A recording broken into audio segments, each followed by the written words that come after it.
Nako po, ito maganda po pag-usapan at reaksyonan po, mga kabida.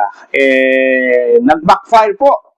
Back to them, mga kabida. Ito kung ginawa po ng minority bloc po, noong Martes, kung saan po, nag-walk out po sila, mga kabida, sa Senate session.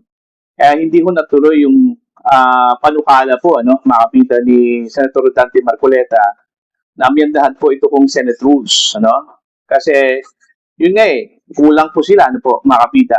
Alright? Nag-back out po ito kong mga senador na miyembro po ng minority bloc. Okay? Kaya nga, ang ginawa po ni Senator Loren Legarda bilang presiding officer, pinagpaliban po niya yon, hanggang Lunes sana, mga kapita. Okay?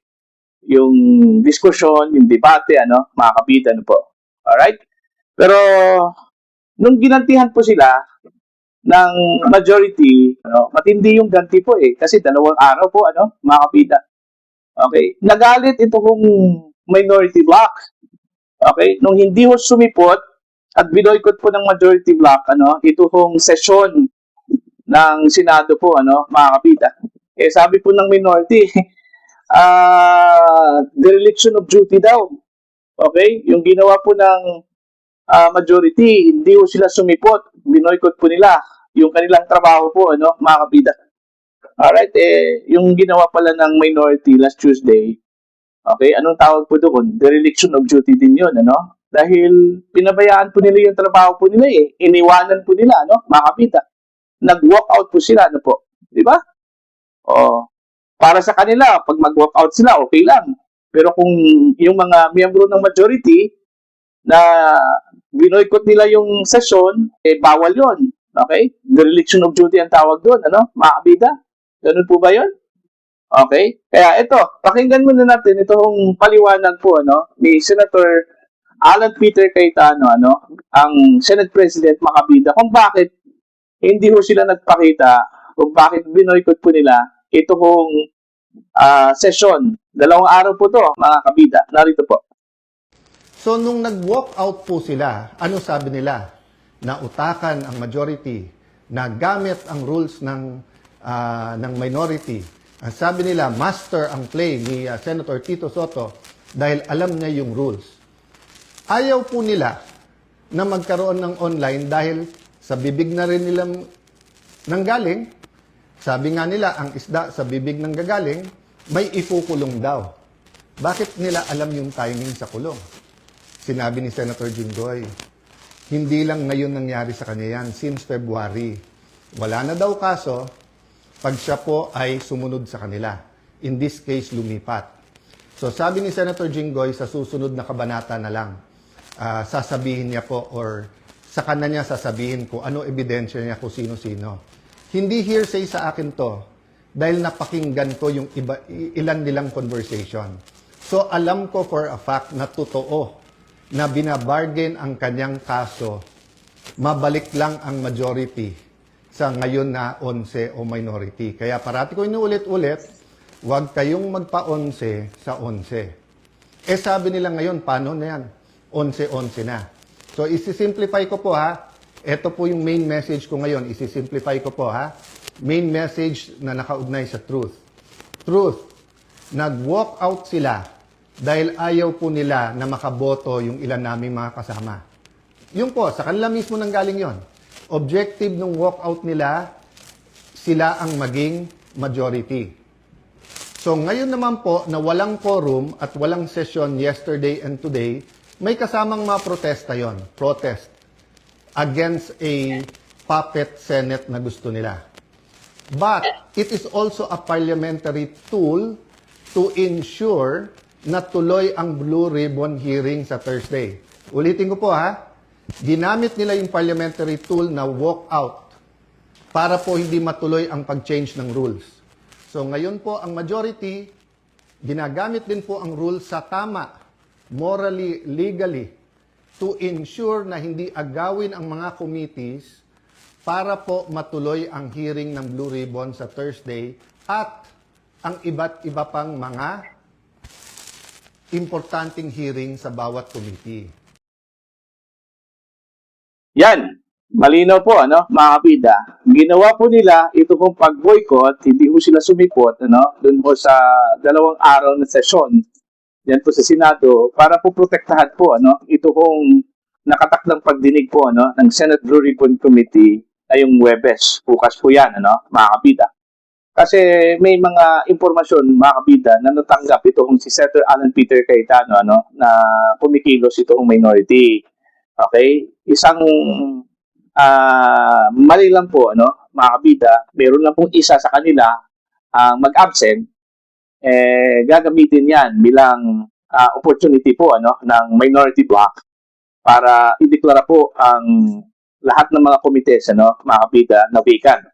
Okay? So, kung magkaganon, makukuha po nila yung control, ano, mga kabida. Kung makukuha po nila yung control, sigurado po yung nakatakdang pagdinig po, ano, ng Senate Blue Ribbon Committee bukas ay hindi po matutuloy yun. Alright? So, yun yung ginawa po ng majority bloc, ano, mga kabida. Kung nagawa po ng minority na mag-strategize nung Tuesday para lang po hindi ho matuloy yung botohan, ano, mga kabida, para maamiyandahan po ang Senate rules, yun din yung ginawa po ng majority bloc, ano. Nag-strategize sila, mga kabida, hindi ho sila sumipot, binoykot po nila itong session, 2 araw na session, dyan po sa Senado, para hindi po maagaw sa kanila yung control po ng komite. As to the Senate presidency, walang problema yon kasi malabo po, ano, mga kabida, na makuha po nila yung simple majority. Kasi 11 lang po sila, ano. Samantalang required number para po mapalitan ito kung si Senate President Alan Peter Cayetano ay 13, ano, mga kabida. So, the best thing na pwede kong gawin po ng minority bloc, agawin po nila yung mga komites sa pamamagitan ho ng pagkontrol. Okay? Ano pong gagawin pag makontrol po nila? Paano ho nila makontrol yan? Siyempre, kailangan po nila na makakita po ng butas mula sa majority. Kapag meron po mag-absent sa kanila mga kabida, kahit isa lang po, okay? And since tayo po sila ngayon, 11-11, so magiging 11 itong minority bloc at magiging 10 na lang po itong majority. So that's the time na pwede po nilang i-capitalize para i-control nila yung mga committees po ng Senado, mga kabida. So yun po, no? Labanan po ng strategy yun eh. Okay? Pero ang galit ngayon, itong minority bloc, gusto ko nilang pag-resignin po, mga kabida, ito po si Senator Alan Peter Cayetano. Kasi hindi na daw niya ginawa yung kanyang trabaho. Yung ginawa pala ng minority last Tuesday, anong tawag po doon? Ano?